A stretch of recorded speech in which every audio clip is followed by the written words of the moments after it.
Hello friends, welcome to my channel. This is Learning Campus. Today we are going to study about the topic pronouns. Let's start. First of all, what is pronoun? The words which are used or replace nouns are called pronouns. ऐसे शब्द जो कि noun की जगह पे use होते हैं और नाउन को रिप्लेस करते हैं उनको प्रोनाउन कहते हैं. जैसे कि I, we, you, they, etc. For example, Hari is absent because he is ill. हरी नहीं आया क्योंकि वह बीमार है. यहाँ पे हरी क्या है? नाउन. ही क्या है? प्रोनाउन. ही एक ऐसा शब्द है जो कि हरी की जगह पे आया है और हरी को रिप्लेस कर रहा है, तो वो क्या हुआ? Pronoun. Now let's discuss types of pronoun. There are basically 8 types of pronoun. सर्वनाम के मुख्यतः 8 भेद होते हैं.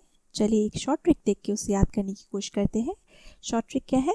प्राइड, जिसमें कि P for person pronoun, R for relative pronoun, I for interrogative pronoun, P for possessive pronoun, R for reflexive pronoun, I for indefinite pronoun, D for demonstrative pronoun, E for emphatic pronoun.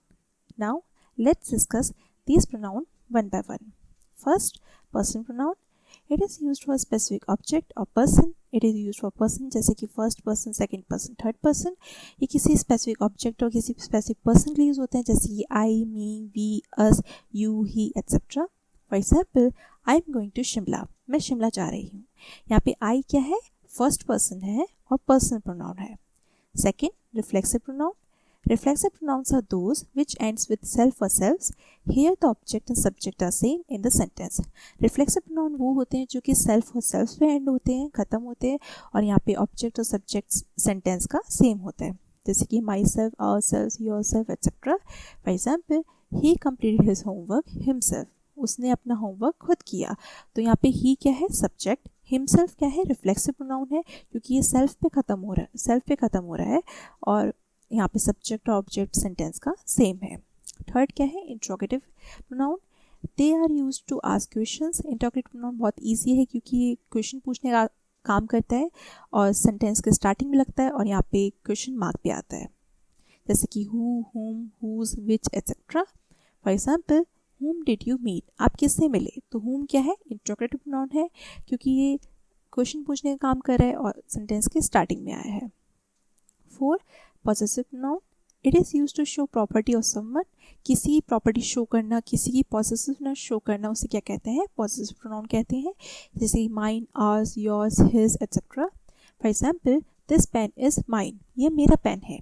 तो यहाँ पे मेरा जो है ये possessiveness show कर रहा है, मेरी प्रॉपर्टी है. तो क्या है? माइन क्या है यहाँ पे? Possessive pronoun. 5th, relative pronoun. A relative pronoun is one which is used to refer to nouns mentioned previously. Relative pronouns can be used to join 2 sentences. Relative pronoun क्या है? जो कि नाउन का relation बताता है और 2 sentence को जोड़ने का काम करता है, जैसे कि who, whom, which, whose, that etcetera. For example, the boy who is playing is my son. जो बच्चा खेल रहा है वो मेरा बेटा है. तो यहाँ पे who क्या है? 2 रिलेटिव प्रोनाउन है क्योंकि 2 सेंटेंस को जोड़ने का काम कर रहा है और नाउन की रिलेशन बता रहा है. 6th, indefinite pronoun. A pronoun that refers to a person or a thing without being specific. किसी भी पर्सन की तरफ इशारा करना, थिंग की तरफ इशारा करना बिना स्पेसिफिक हुए, मतलब यहाँ पे निश्चितता नहीं है, अनिश्चितता है, जैसे कि anybody, anything, everybody, each etcetera. For example, everybody enjoyed the concert. सभी ने कॉन्सर्ट एंजॉय किया. यहाँ पे एवरीबडी क्या है? इंडेफिनिट प्रोनाउन है क्योंकि हमें नहीं पता, एवरीबडी में बहुत सभी आ जाते हैं, तो यहाँ पे डेफिनेट नहीं है. 7th, demonstrative pronoun. They are used to point to a specific person, place or thing. किसी की तरफ स्पेसिफिकली इशारा करना, किसी की तरफ स्पेसिफिक होना, उसको क्या कहते हैं? डेमोन्स्ट्रेटिव प्रोनाउन कहते हैं, जैसे कि this, that, these, those etcetera. For example, that was such an interesting experience. वो बहुत अच्छा एक्सपीरियंस था मेरे लिए. अब वो एक्सपीरियंस क्या है? एक स्पेसिफिक एक्सपीरियंस है, उसके लिए दैट यूज हुआ है, तो क्या है? Demonstrative pronoun. 8th, emphatic pronoun. A pronoun used for the sake of emphasis is known as emphatic pronoun. किसी पे जोर देना, emphasis का मतलब होता है किसी पे जोर देना, जैसे कि myself, ourselves, yourself, himself. For example, why don't you ask the man himself? I did my homework myself. तो यहाँ पे myself क्या है? emphatic pronoun है क्योंकि मैंने जोर दिया, मैंने खुद ही किया है homework. I did my homework myself. Thank you very much. If you like this video, then hit the like button and do subscribe also. Thank you.